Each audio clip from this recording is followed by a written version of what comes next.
Alors, docteur, soyez les bienvenus sur.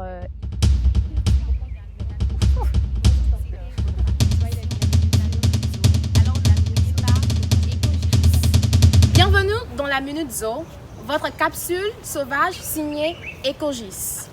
Aujourd'hui, on grimpe les arbres pour découvrir un animal assez intelligent, drôle et un peu voleur de fruits. Je veux parler bien sûr du singe. J'ai le plaisir de recevoir le docteur Georges Nombimé, expert en faune et biodiversité. Alors bonjour docteur et soyez les bienvenus sur la Minute Zoo. Bonjour, c'est un plaisir. Alors le plaisir est partagé. Alors pour commencer, pouvez-vous vous présenter s'il vous plaît? On m'appelle Georges Nobimé, je suis géographe, spécialiste des questions animales, ce que nous appelons zoogéographe.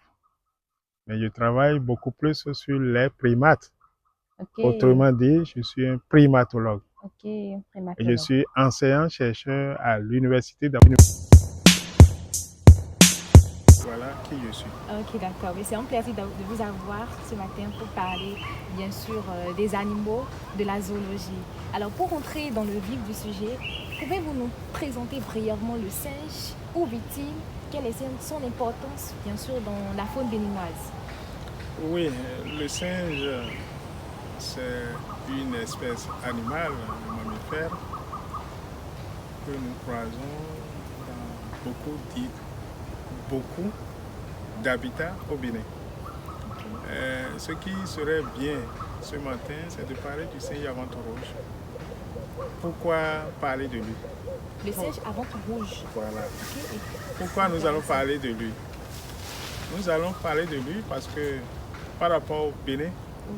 c'est l'espèce de singe qui nous est chère, qui est notre dodo, puisque c'est une espèce qui est endémique au Dahomey-Cap, c'est-à-dire endémique au Bénin et au Togo. Donc pour cette espèce, nous devons faire attention pour ne pas la perdre, parce que si elle disparaît, elle aurait disparu de la planète Terre. Dans ces conditions, le singe à ventre rouge est une espèce qui nous est chère et nous pouvons vraiment en parler. Où est-ce que nous trouvons ça au Bénin? On les retrouve par exemple dans tout ce qui est forêt dense, humide. Un exemple de forêt dense, nous avons la forêt classée de la Lama, c'est vers Boycon là-bas. Nous, on les retrouve également dans tout ce qui est forêt au niveau des plaines d'inondation. Par exemple, dans la plaine d'inondation de la vallée de Womé, on les retrouve. On les retrouve aussi dans des forêts galeries, comme les forêts galeries du fleuve Ouimé ou du fleuve Mono. On les retrouve dans les forêts galeries aussi de la rivière Okpara. Donc c'est une espèce qui occupe pas mal d'habitats au niveau du Bénin, surtout du sud du Bénin. Ok, Voilà un peu ce qu'on peut dire par rapport au singe à ventre rouge. ok, d'accord. Déjà, merci beaucoup pour l'éclaircissement. Mais non, on entend souvent dire que les singes.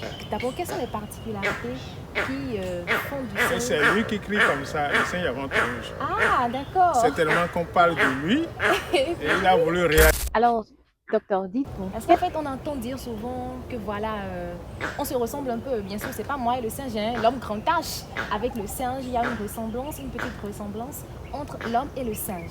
Est-ce que c'est une réalité? C'est vrai cela? Oui, c'est une réalité. Déjà, à travers nos comportements, nous nous ressemblons beaucoup. Il suffit de voir comment les singes s'alimentent pour comprendre. Les singes doivent attraper le fruit par les pattes avant, les porter à la bouche Ok, comme nous. comme nous. C'est déjà un point de ressemblance qui est important. Autre chose, les singes, dans leur agissement, dans leur déplacement, parfois dans leur posture,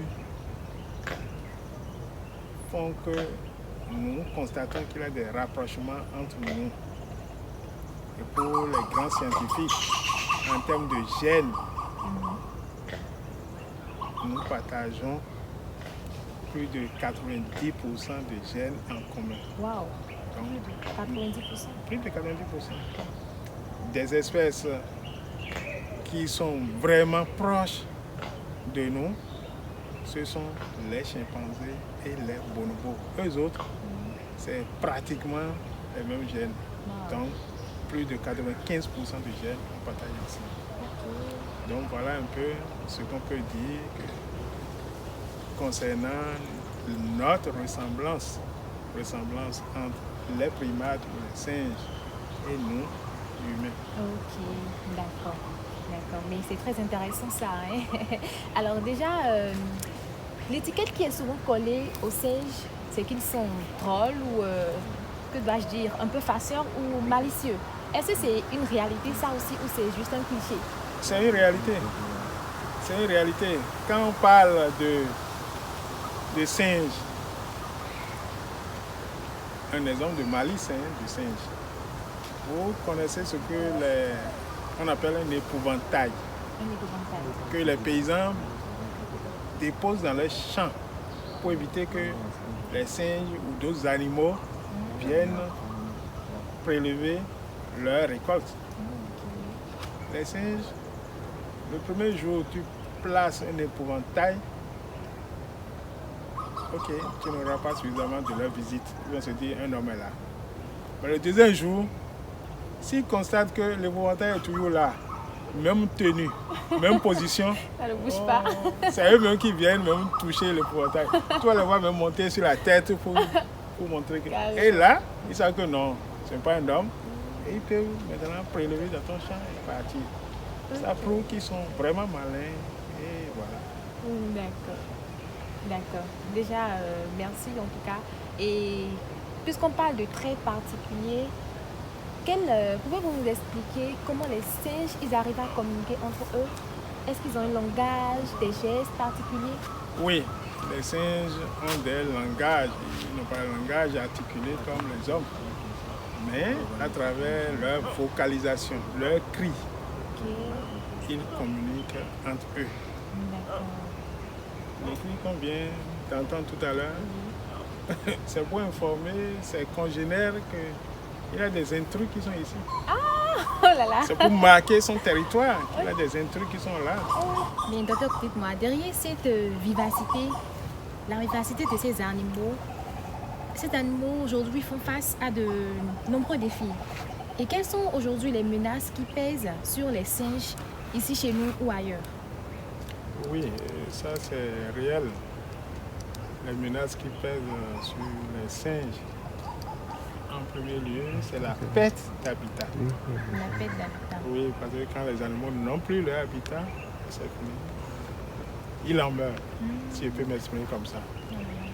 À part la perte d'habitat, il y a des endroits encore où les gens consomment la viande de singe. Donc ça veut dire qu'il y a aussi la chasse.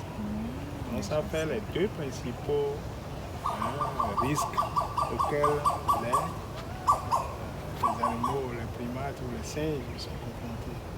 Donc si je dois me récapituler, d'abord c'est la perte de leur habitat et c'est la chasse qu'on soumet, à laquelle on soumet ces singes. D'accord. Voilà, c'est ça qui fait que les animaux sont menacés, ils peuvent disparaître si nous ne faisons rien. D'accord. Pour la petite histoire, si au jardin botanique de l'université d'Abou-Enclavé, on a des singes qui sont là, c'est parce que très tôt on a compris que ces animaux qui sont menacés, il faut apporter des spécimens ici. Okay.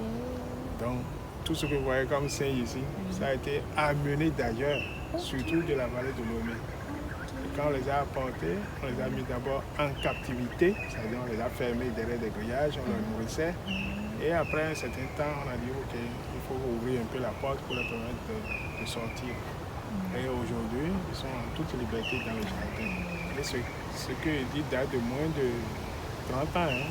C'est seulement après 2000, l'année 2000, qu'on a pu avoir ces échantillons. Ok. Déjà, ils sont tellement à l'aise ici, ils se reproduisent normalement. Nous avons une très bonne population à Douala aussi. Voilà ce qu'on peut dire. D'accord.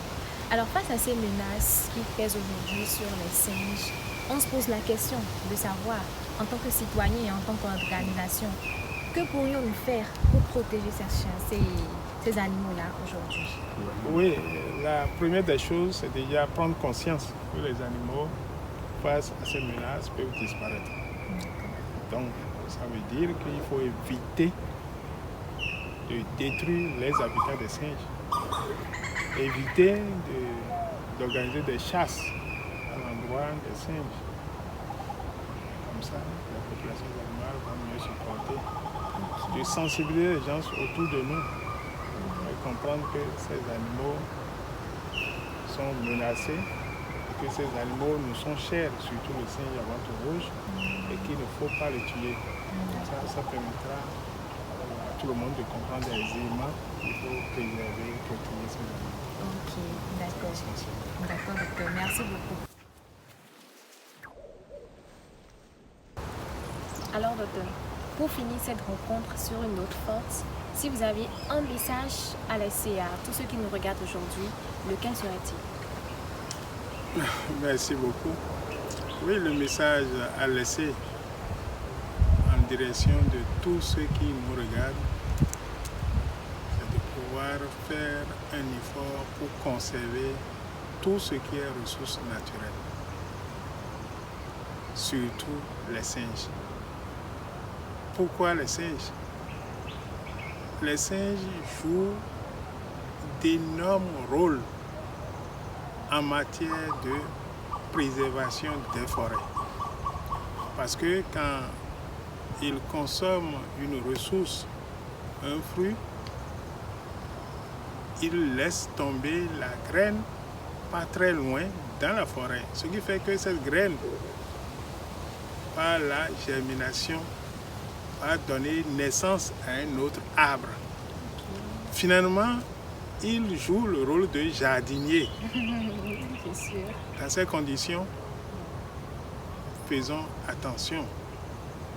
Faisons attention à ces animaux qui nous aident dans le reboisement, dans la reforestation. Voilà un peu ce que je peux dire et demander à tout le monde. Prenons des dispositions pour préserver les singes. Je vous remercie. D'accord. Merci infiniment, Dr Georges, pour votre passage et nous vous dirons à très bientôt. Merci, c'est avec plaisir. De toute façon, dès que vous serez prêt à ce que je puisse être utile à l'émission, n'hésitez pas, je suis là. D'accord, c'est un plaisir pour nous. Merci. Merci à vous également qui nous suivez. C'était La Minute Zoo, l'émission qui vous rapproche de la vie sauvage avec Marie-Belfrida Akpakbe. Et ne l'oubliez pas, Ecogis, l'environnement c'est nous.